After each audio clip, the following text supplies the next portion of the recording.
Tout de suite, vous avez la parole. Avec une directive européenne qui assimile les sapeurs-pompiers volontaires à des travailleurs, figurez-vous. Alors, cette directive n'est pas nouvelle en soi. La nouveauté, c'est que la France entend désormais l'appliquer. Et là, ça risque de poser de sérieux problèmes selon les services d'incendie et de secours, avec des heures de carence obligatoires, par exemple, ou encore une limitation du nombre d'heures de travail ou de garde.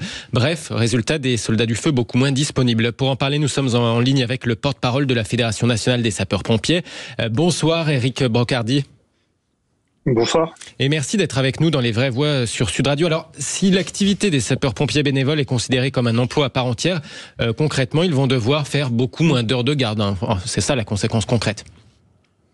La conséquence, elle est là, effectivement, c'est-à-dire moins de garde, moins d'astreintes, moins de possibilités de pouvoir protéger ce qu'est la population. Et je tiens à signaler dans vos propos que, en fait, aujourd'hui, la France, et au regard des paroles de notre ministre de l'Intérieur, Gérald Darmanin, ne souhaite pas appliquer justement cette directive, tout simplement parce que le volontariat aujourd'hui mérite pleinement d'être défendu au travers de l'ensemble des territoires européens. La Fédération nationale des sapeurs-pompiers a rassemblé hier et avant-hier 18 pays européens au travers d'une délégation de chaque pays pour permettre justement d'ajuster et de défendre l'intérêt commun qui est de protéger le volontariat. Aujourd'hui, c'est 3,5 millions de sapeurs-pompiers volontaires comme professionnels qui sont engagés sur l'ensemble du territoire. Un fait très, très simple. On est le 7 avril, donc il y a quelques jours de cela. Forcément, 71 départs d'incendie en Grèce.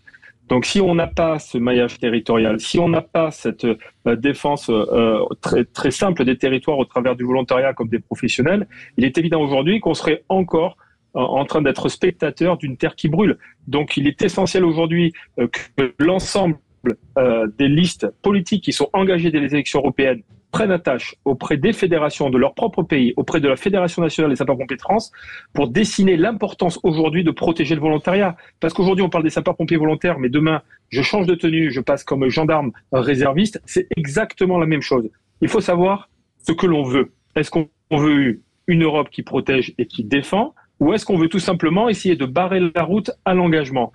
L'engagement aujourd'hui, c'est crucial. On sait pertinemment que sans engagement aujourd'hui des uns et des autres, que ce soit dans des associations bénévoles ou autres, que l'on ne peut pas se permettre aujourd'hui de protéger l'ensemble et de nourrir l'ensemble de la population au travers d'autres associations ou d'ONG. Donc le ministère de l'Intérieur vous a rassuré un peu sur ce point, sur cette question du maintien du statut du sapeur-pompier volontaire.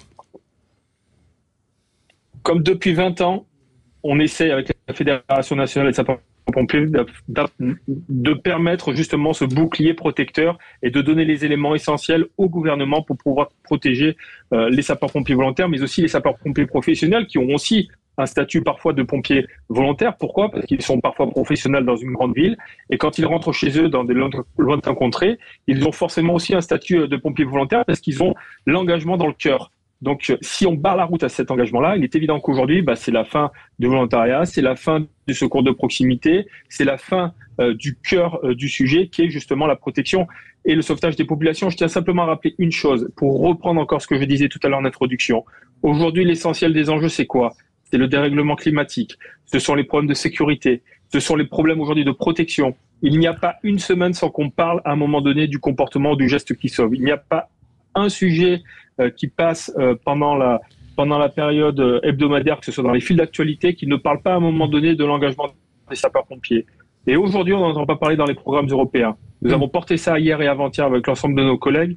Il est temps aujourd'hui qu'on s'en saisisse et qu'on s'en empare parce que c'est une question vitale pour l'ensemble des territoires. Merci beaucoup Éric Brocardi, porte-parole de la Fédération nationale des sapeurs-pompiers. Vous restez avec nous dans un instant.